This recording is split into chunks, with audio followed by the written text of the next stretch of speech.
ನಮಸ್ಕಾರ ಎಲ್ಲರಿಗೂ ಸ್ಪಂದನಾದ ರೆಸಿಪಿ ಚಾನಲ್ಗೆ ಸ್ವಾಗತ. ಇವತ್ತು ನಾನು ಕೇವಲ 1 ಕಪ್ ರವೆ ಮತ್ತು 2 ಆಲೂಗಡ್ಡೆಯಿಂದ ತುಂಬಾ ರುಚಿಯಾಗಿರುವ ಮತ್ತು ಗರಿಗರಿಯಾಗಿರುವ ವಡೆ ರೆಸಿಪಿಯನ್ನು ಮಾಡ್ತಾ ಇದ್ದೀನಿ. ಈ ವಡೆನ ನೀವು ಬೆಳಗಿನ ತಿಂಡಿಗೆ ಇಲ್ಲ ಸಂಜೆ ಟೀ ಜೊತೆಗೆ ಸ್ನ್ಯಾಕ್ಸ್ ಆಗಿಯೂ ಮಾಡ್ಕೋಬಹುದು. ತುಂಬಾ ರುಚಿಯಾಗಿರುತ್ತೆ. ಬನ್ನಿ ಹಾಗಾದರೆ ರವೆ ವಡೆನ ಹೇಗೆ ಮಾಡೋದಂತ ನೋಡೋಣ. ಮೊದಲಿಗೆ ನಾನಿಲ್ಲಿ ಈ ಥರ ಆಲೂಗಡ್ಡೆನ ತುರಿದ್ಬಿಟ್ಟು ತೊಗೊಂಡಿದ್ದೀನಿ. 2 ಆಲೂಗಡ್ಡೆನ ಅದರ ಮೇಲೆ ಸಿಪ್ಪೆನ ತೆಗೆದುಬಿಟ್ಟು ಈ ಥರ ತುರಿದು ಅದನ್ನು 2-3 ಸಲ ನೀರಿಂದ ಚೆನ್ನಾಗಿ ತೊಳೆದ್ಬಿಟ್ಟು ತೊಗೊಂಡಿದ್ದೀನಿ. ಆಲೂಗಡ್ಡೆಯಲ್ಲಿರೋ ಸ್ಟಾರ್ಚ್ ಪೂರ್ತಿಯಾಗಿ ಹೋಗಬೇಕು. ಹಾಗಾಗಿ ಇದನ್ನು 2-3 ಸಲ ಚೆನ್ನಾಗಿ ಈ ಥರ ನೀರು ತಿಳಿಯಾಗೋವರೆಗೂ ತೊಳಿಬೇಕು. ಈ ಕಡೆ ಗ್ಯಾಸ್ ಮೇಲೆ ನಾನು ಒಂದು ಪ್ಯಾನ್ನ ಇಟ್ಟಿದ್ದೀನಿ. ಅದಕ್ಕೆ 2 ಸ್ಪೂನ್ ಆಗುವಷ್ಟು ಎಣ್ಣೆನ ಹಾಕ್ತಾಯಿದ್ದೀನಿ. ಎಣ್ಣೆ ಚೆನ್ನಾಗಿ ಕಾದ ನಂತರ ಅದಕ್ಕೀಗ 1 ಟೀ ಸ್ಪೂನ್ ಆಗುವಷ್ಟು ಜೀರಿಗೆನ ಹಾಕ್ತಾಯಿದ್ದೀನಿ. ಜೀರಿಗೆ ಚಟಪಟ ಅಂದ ನಂತರ ಅದಕ್ಕೀಗ ನಾನು 1/4 ಟೀ ಸ್ಪೂನ್ ಆಗುವಷ್ಟು ಹಿಂಗನ್ನು ಹಾಕ್ತಾಯಿದ್ದೀನಿ. ಹಿಂಗೆ ಹಾಕಿದ ನಂತರ ಇದನ್ನೊಮ್ಮೆ ಚೆನ್ನಾಗಿ ಮಿಕ್ಸ್ ಮಾಡ್ಕೋಬೇಕು. ನಂತರ ಇದಕ್ಕೆ ಕರಿಬೇವನ್ನ ಹಾಕ್ತಾಯಿದ್ದೀನಿ. ನಾನಿಲ್ಲಿ 7-8 ಕರಿಬೇವಿನ ಎಲೆನ ಚಿಕ್ಕದಾಗಿ ಕಟ್ ಮಾಡಿಬಿಟ್ಟು ತೊಗೊಂಡಿದ್ದೀನಿ. ಕರಿಬೇವು ಚೆನ್ನಾಗಿ ಫ್ರೈ ಆದ ನಂತರ ನಾನಿಲ್ಲಿ 2 ಹಸಿಮೆಣಸಿನಕಾಯಿನ ಚಿಕ್ಕದಾಗಿ ಕಟ್ ಮಾಡಿಬಿಟ್ಟು ಸೇರಿಸ್ತಾ ಇದ್ದೀನಿ. ಈಗ ಹಸಿಮೆಣಸಿನಕಾಯಿನೂ ಚೆನ್ನಾಗಿ ಫ್ರೈ ಆಗಿದೆ. ಈಗ ಇದಕ್ಕೆ ನಾನು 2 ಬೌಲ್ ಆಗುವಷ್ಟು ನೀರನ್ನು ಸೇರಿಸ್ತಾ ಇದ್ದೀನಿ. ಈಗ ಗ್ಯಾಸ್ನ ಹೈ ಫ್ಲೇಮಲ್ಲಿ ಇಟ್ಕೊಂಡು ನೀರು ಕುದಿ ಬರ್ಸ್ಕೋಬೇಕು. ಈಗ ನೀರು ಕುದಿ ಬರ್ತಾ ಇದೆ. ಇದಕ್ಕೀಗ ನಾನು ಆಗಲೇ ತುರಿದಿಟ್ಕೊಂಡಿರೋ ಆಲೂಗಡ್ಡೆನ ಸೇರಿಸ್ತಾ ಇದ್ದೀನಿ. ಈಗ ಇದಕ್ಕೆ ರುಚಿಗೆ ತಕ್ಕಷ್ಟು ಉಪ್ಪನ್ನು ಹಾಕ್ತಾ ಇದ್ದೀನಿ. ಹಾಗೆಯೇ ಒಂದು ಅರ್ಧ ಟೀ ಸ್ಪೂನ್ ಆಗುವಷ್ಟು ಕಾಳು ಮೆಣಸಿನ ಪೌಡ್ರನ್ನ ಹಾಕ್ತಾ ಇದ್ದೀನಿ. ನಾನಿಲ್ಲಿ ಕಾಳು ಮೆಣಸನ್ನು ಸ್ವಲ್ಪ ತರಿಯಾಗಿ ಪೌಡರ್ ಮಾಡ್ಕೊಂಡಿದ್ದೀನಿ.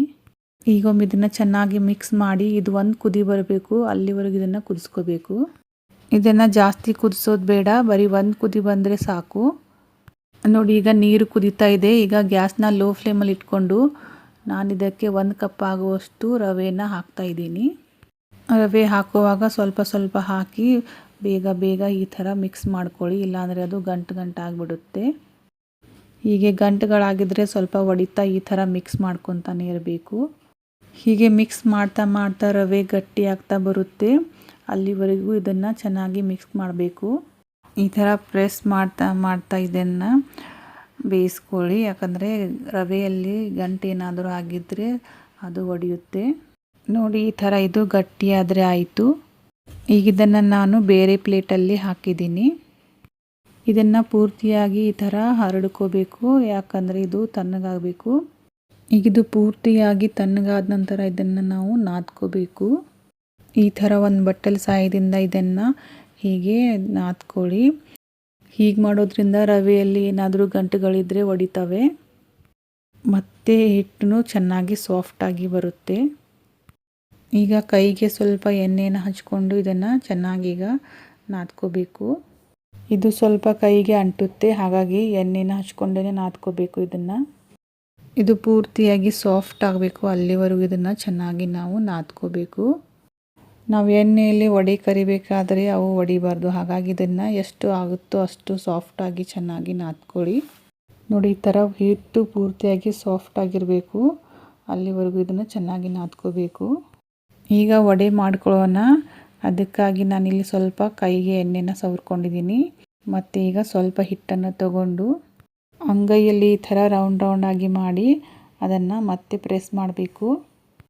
ಮಧ್ಯದಲ್ಲಿ ಇದಕ್ಕೆ ಹೋಲ್ ಮಾಡಬೇಕು. ಹೋಲ್ ಮಾಡುವಾಗ ಸ್ವಲ್ಪ ಬೆರಳಿಗೆ ಎಣ್ಣೆಯನ್ನು ಹಚ್ಕೊಂಡು ಈ ಥರ ಒಂದು ಹೋಲ್ ಮಾಡ್ಕೊಳ್ಳಿ. ಹೀಗೆ ಮಧ್ಯದಲ್ಲಿ ಹೋಲ್ ಮಾಡೋದ್ರಿಂದ ವಡೆ ಎಣ್ಣೆಯಲ್ಲಿ ಚೆನ್ನಾಗಿ ಫ್ರೈ ಆಗುತ್ತೆ. ಮಧ್ಯಭಾಗದಲ್ಲಿ ಹಸಿಯಾಗಿ ಉಳಿಯಲ್ಲ.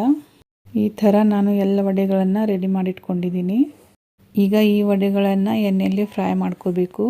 ನಾನು ಮುಂಚೆನೇ ಎಣ್ಣೆನ ಕಾಯೋಕ್ಕಿಟ್ಟಿದ್ದೆ. ಎಣ್ಣೆನೂ ಚೆನ್ನಾಗಿ ಕಾದಿದೆ. ವಡೆಗಳನ್ನು ಎಣ್ಣೆಯಲ್ಲಿ ಒಂದೊಂದಾಗಿ ಹಾಕ್ತಾ ಇದ್ದೀನಿ. ಹೀಗೆ ಎಷ್ಟು ಹಿಡಿಸ್ತಾವೋ ನೋಡಿಕೊಂಡು ಅಷ್ಟೇ ವಡೆಗಳನ್ನು ಹಾಕ್ಕೊಳ್ಳಿ. ವಡೆಗಳನ್ನು ಎಣ್ಣೆಯಲ್ಲಿ ಹಾಕಿದ ತಕ್ಷಣವೇ ಇವನ್ನ ತಿರುವುದಕ್ಕೆ ಹೋಗಬೇಡಿ.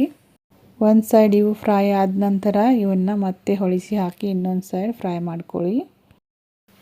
ಮತ್ತು ಇವನ್ನ ಫ್ರೈ ಮಾಡಬೇಕಾದ್ರೆ ನೀವು ಗ್ಯಾಸ್ನ ಮೀಡಿಯಮ್ ಟು ಹೈ ಫ್ಲೇಮಲ್ಲಿ ಇಟ್ಟು ಫ್ರೈ ಮಾಡ್ಕೊಳ್ಳಿ.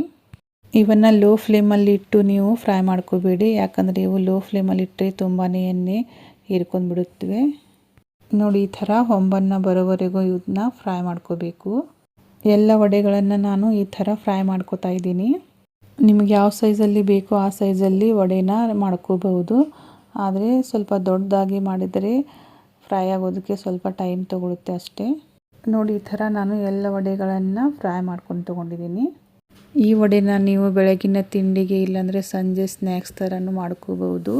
ಒಂದು ವಡೆನ ನಿಮಗಿಲ್ಲಿ ನಾನು ಒಡೆದು ತೋರಿಸ್ತಾ ಇದ್ದೀನಿ. ನೋಡಿ ತುಂಬಾ ಗರಿ ಗರಿಯಾಗಿ ಬಂದಿದೆ. ಒಳಗೆ ಸ್ವಲ್ಪನೂ ಹಸಿಯಾಗಿ ಉಳಿದಿಲ್ಲ, ತುಂಬಾ ಫ್ಲಫಿಯಾಗಿ ಬಂದಿದೆ. ಇದನ್ನ ಕೊಬ್ಬರಿ ಚಟ್ನಿ ಜೊತೆಗೆ ತಿಂದರೆ ತುಂಬಾ ರುಚಿಯಾಗಿರುತ್ತೆ.